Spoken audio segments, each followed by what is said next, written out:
Bloody Mary असल में England की एक रानी थी जिसका जन्म 18 फरवरी 1516 को प्लेसिया प्लेंटिया के ग्रीनविच इंग्लैंड में हुआ था। उसके फादर हेनरी सेवन उस समय इंग्लैंड के राजा थे।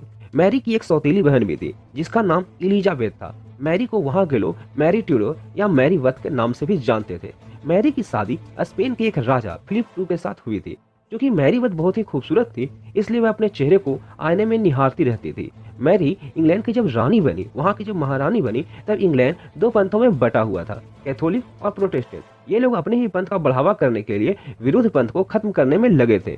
मतलब उस समय इंग्लैंड में बहुत ही ज्यादा क्राइम फैल चुका था।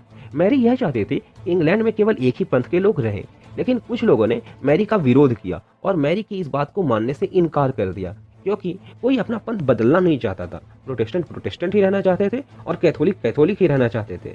लेकिन मैरी ने 280 प्रोटेस्टेंट को जिंदा जलाकर मार डाला। इस तरह की बेरहमी के कारण मैरी से लोग यानी इंग्लैंड की जनता ने मैरी से नफरत करना शुरू कर दिया। फिर इंग्लैंड में यह अफवाह भी फैला दी गई कि मैरी पानी के बजाय खून से नहाया करती है। कुछ दिन के बाद मैरी के प्रेग्नेंट होने की खबर आई और इसकी वजह से इंग्लैंड और वहाँ की जनता पूरी तरह से बहुत ही ज़्यादा खुश था। लेकिन इसके बाद बहुत ही अजीब घटना हुई।